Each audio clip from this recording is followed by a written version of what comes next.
Aqui nesse projeto do Instagram, nós já falamos algumas vezes sobre doença de Alzheimer. Você sabia que saíram novas drogas para o tratamento dessa doença? Quem vai falar para nós sobre essas novas drogas é o Dr. João Macedo Coelho Filho. Ele é professor de geriatria da Faculdade de Medicina da UFC, onde também é o seu diretor.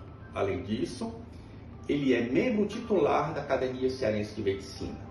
Assista até o final do vídeo para saber que drogas são estas e quais as perspectivas que elas trarão para a vida dos portadores da doença de Alzheimer. Olá, a doença de Alzheimer é a principal causa de demência em todo o mundo e representa um dos maiores desafios contemporâneos em termos de saúde pública. Durante décadas, pessoal, os tratamentos disponíveis foram basicamente sintomáticos, proporcionando apenas benefícios temporários sobre a cognição e as alterações comportamentais que muitos pacientes apresentam na doença de Alzheimer, sem alterar de forma significativa, portanto, a evolução da doença.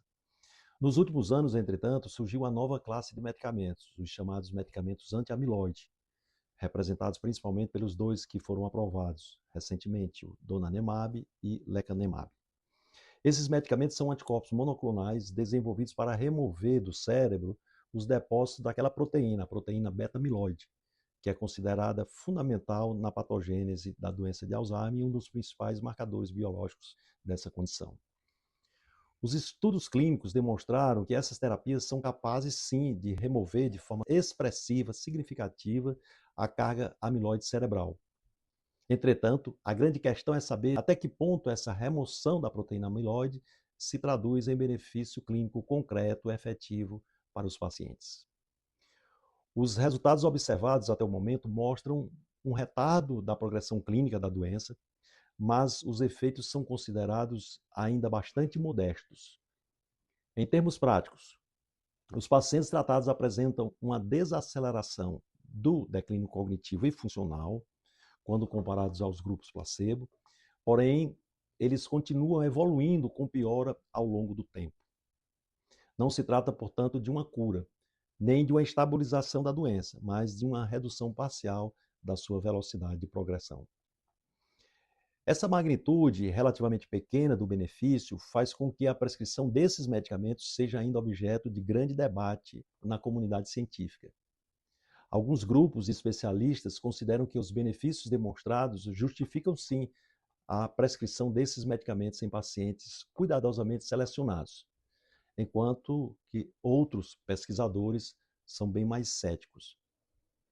Outro aspecto fundamental é que essas terapias elas exigem uma infraestrutura altamente especializada.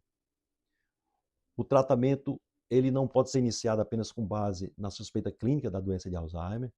É necessário a confirmação biológica da presença da amiloide cerebral, o que é feito por meio do PET amiloide ou por meio de análise do líquido cefalorraquidiano. Em muitos casos, recomenda-se também a genotipagem para a ApoE, uma vez que determinados perfis genéticos estariam associados a maior risco de complicações com esses medicamentos.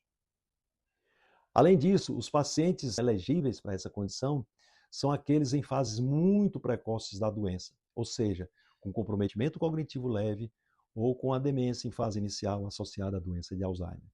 Ou seja, casos moderados ou avançados não demonstram benefícios relevantes nos estudos disponíveis.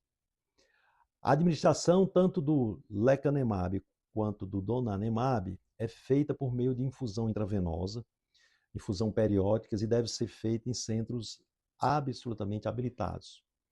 O lecanemab é administrado a cada 2 semanas, enquanto o donanemab é administrado mensalmente.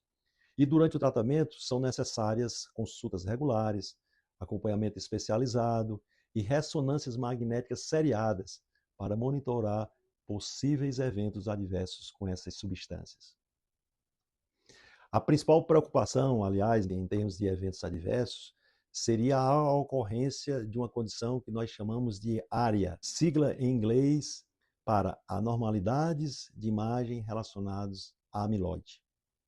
Essas alterações podem se manifestar tanto por meio de edema cerebral, como por meio de microhemorragias.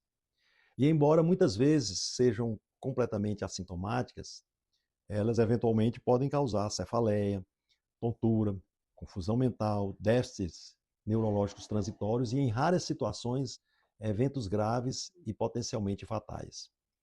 E esse risco de apresentar essas complicações é particularmente elevado em indivíduos que são portadores do alelo ApoE4, especialmente aqueles que são homozigotos. Essas exigências, esses requerimentos todos para a terapia com essas substâncias tornam o tratamento complexo, oneroso, demandando equipes multidisciplinares, acesso a biomarcadores, serviços de infusão, monitoramento radiológico e um acompanhamento especializado contínuo. Em muitos sistemas de saúde, especialmente nos países de média e baixa renda, a implementação ampla dessas terapias, portanto, convenhamos, está longe de ser uma realidade. E mesmo em países desenvolvidos como o Reino Unido, de alta renda, a disponibilização desses tratamentos no sistema de saúde ainda não foi aprovada. Apesar dessas limitações todas, o lecanemab e o donanemab consistem em um marco histórico, né? A gente tem que considerar isso, uma vez que pela primeira vez dispomos de medicamentos capazes de modificar, ainda que modestamente, a trajetória biológica da doença de Alzheimer.